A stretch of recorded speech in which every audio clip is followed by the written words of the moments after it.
Welcome to How You Livin', a transformative podcast featuring best-selling author, inspirational speaker, and minister, Dr. Rick Rigsby. And now, Dr. Rick.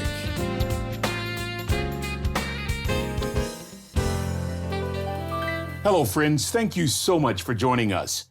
In this particular episode, I would like to discuss a very common competitive edge that successful people say produces some rather uncommon results. You won't believe what some of the richest people in the world consider to be their X factor, their competitive edge. I'll reveal it in just a few moments. But first of all, here's a definition of competitive edge. It's the advantage that a person or an organization may have over a competitor. It's what gives that organization or person a distinctive quality that sets them apart from the rest. It's what an organization or individual is known for, from the technological genius of the Silicon Valley startups to the fierce golfer who goes for the jugular and then wears the red shirt on Sundays. You talk about brand image. You talk about fierce. You talk about a competitive edge. Many companies, including Nordstrom and Chick-fil-A as examples, have pushed the envelope from customer service to customer excellence. As a matter of fact, that customer excellence has become their competitive edge. Other companies, such as Apple and Netflix, they leverage new technologies to gain a competitive advantage. It's all about creating a niche that maximizes customer engagement while disrupting the current landscape. A classic example would be Amazon, with range and price and convenience at the core of its competitive advantage. I remember growing up in the 1960s.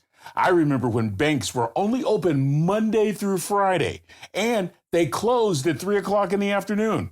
Good luck if you needed cash after hours. There were no ATM machines. Stores would close early on Saturdays and close completely on Sundays.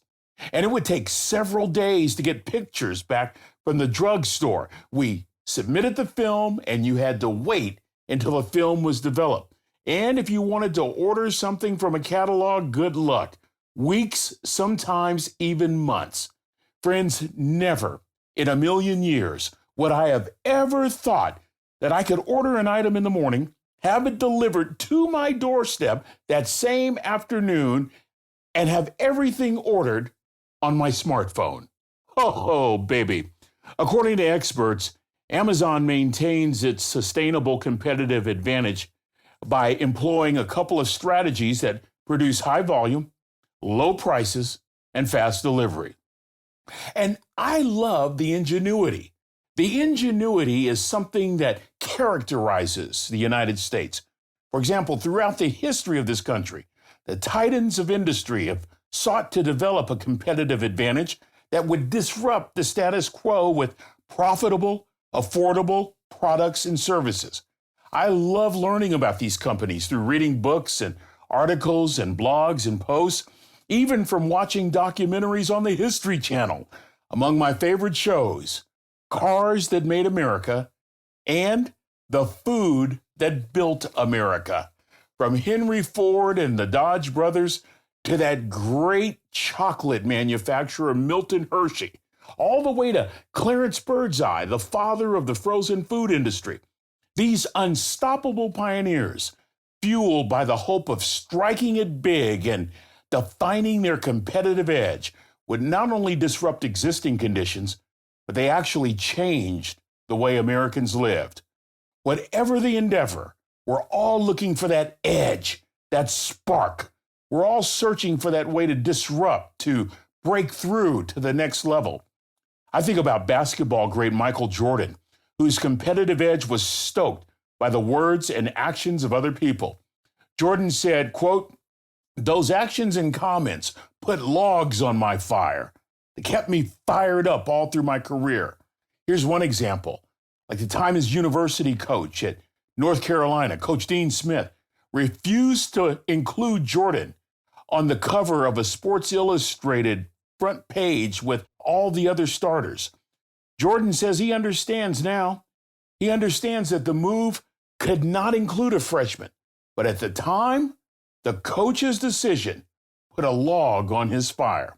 Or how about Hollywood movie star and global icon Lucille Ball? Lucy's competitive edge was born early in her life. You see, Lucy wanted to be an actress. Her mother sent her to school to study acting. And it was during that time that the teachers told Lucy's mother that she was wasting her money, that Lucy, quote, lacked the talent to be an actor, end quote. Lucille Ball not only became an actress, she was a pioneer in the television and film industry, co-starring with her husband, Desi Arnaz, in the popular series I Love Lucy. As an actress, producer, and businesswoman, Ball continuously broke barriers for women. She received countless awards over her life, 2 stars on the Hollywood Walk of Fame, and eventually induction into the Television Hall of Fame. In fact, Lucy and Ricky founded Desilu Productions, an American television production company that not only produced their show, but countless other shows like Mission Impossible and Star Trek. All this from a woman told she had no talent for acting. Lucy took those words and built an empire. Now that is competitive advantage. I began this podcast by saying that I wanted to discuss a very common competitive edge that successful people say produces some rather uncommon results. Friends, what if I were to tell you that 2 of the wealthiest people in the world cite the common practice of reading as the one thing that gives them their competitive advantage? I read the most fascinating article about this in the CNBC financial blog, Make It. I highly recommend you look up this article. It's by Ali Montag. It's amazing just to look at, just to read, just to ponder, just to consider for a moment the impact of reading. Now, we've had a podcast episode where we've talked about reading, but I had to share this with you folks. I'm talking about 2 billionaires who say reading gives them their competitive edge. Not just any 2 billionaires. How about Mark Cuban? How about Warren Buffett? Why don't you listen for just a moment longer? As you know, Cuban is the charismatic TV personality and media mogul, also the owner of the Dallas Mavericks. Net worth, $5 billion. According to Cuban, he reads more than 3 hours most days. Listen to what he said in this article. Most people, I'm quoting here, most people won't put in the time to get a knowledgeable advantage. I feel like if I put in enough time consuming all the information available, I can get an advantage in any technology business, end quote. Both Mark Cuban and Warren Buffett say that reading is the only habit, or I should say that reading is the one habit that is the key to success. That reading gives them their competitive advantage. And as they say, you don't have to be a billionaire to read. I'm so inspired by this. I'm also inspired by Warren Buffett. I love his simple life. He's the 5th richest person in the world. Estimated value, $109 billion. And yet he drives himself to work in cars that are very regular and very average. He's lived in the same house that he bought in 1958 for $31,000. To be exact, $31,500. He's lived there for 65 years. He determines what he wants to order for breakfast depending on the market. I love this. If the market is up, the billionaire splurges. He'll splurge on a bacon, egg, and cheese biscuit sandwich for $3.89. If the market is down, he only spends $3.19 for a sausage, egg, and cheese sandwich, and then washes it down with a Coke. I also read someplace that Buffett sometimes selects his fast food breakfast based on the change in his cup holder. One thing fellow billionaire Bill Gates found surprising about Buffett was Buffett's diet philosophy. Buffett eats hamburgers and ice cream and soft drinks, and here's a man in his 90s eating like this. And he explained his philosophy during an interview a few years back with Fortune magazine. Buffett said, quote, I checked the actuary tables, and the lowest death rate is among 6-year-olds. So I decided to eat like a 6-year-old. It's the safest course I can take, end quote. Buffett said on numerous occasions, what separates successful people and really successful people is that really successful people say no to almost everything. And saying no, Buffett says, gives him plenty of time to read. Listen to this. According to Buffett, quote, I probably spend 5 or 6 hours every day reading. I like to sit down and read, and then I like to think. I spend a lot of time thinking. You might think it's unproductive, but I find it enjoyable to think about business or investment problems, end quote. According to the article, Buffett reads 6 newspapers a day: the Wall Street Journal, Financial Times, the New York Times, USA Today, the American Banker, and the Omaha World Herald.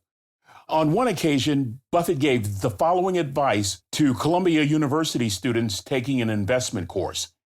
While reaching toward a stack of manuals and papers, Buffett said, quote, read 500 pages like this every day. That's how knowledge works. It builds up like compound interest. Now, all of you can do it, but I guarantee not many of you will, end quote.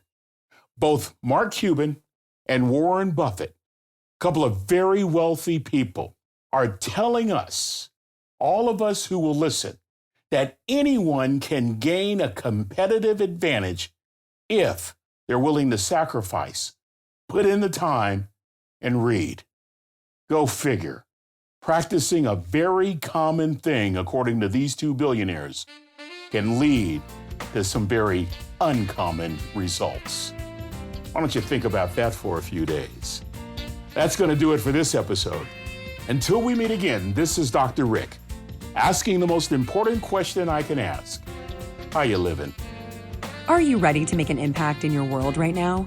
Do you want to stop existing and start living your best life right now? Dr. Rick wants to give you the first chapter of his best-selling book, Lessons from a Third Grade Dropout, absolutely free.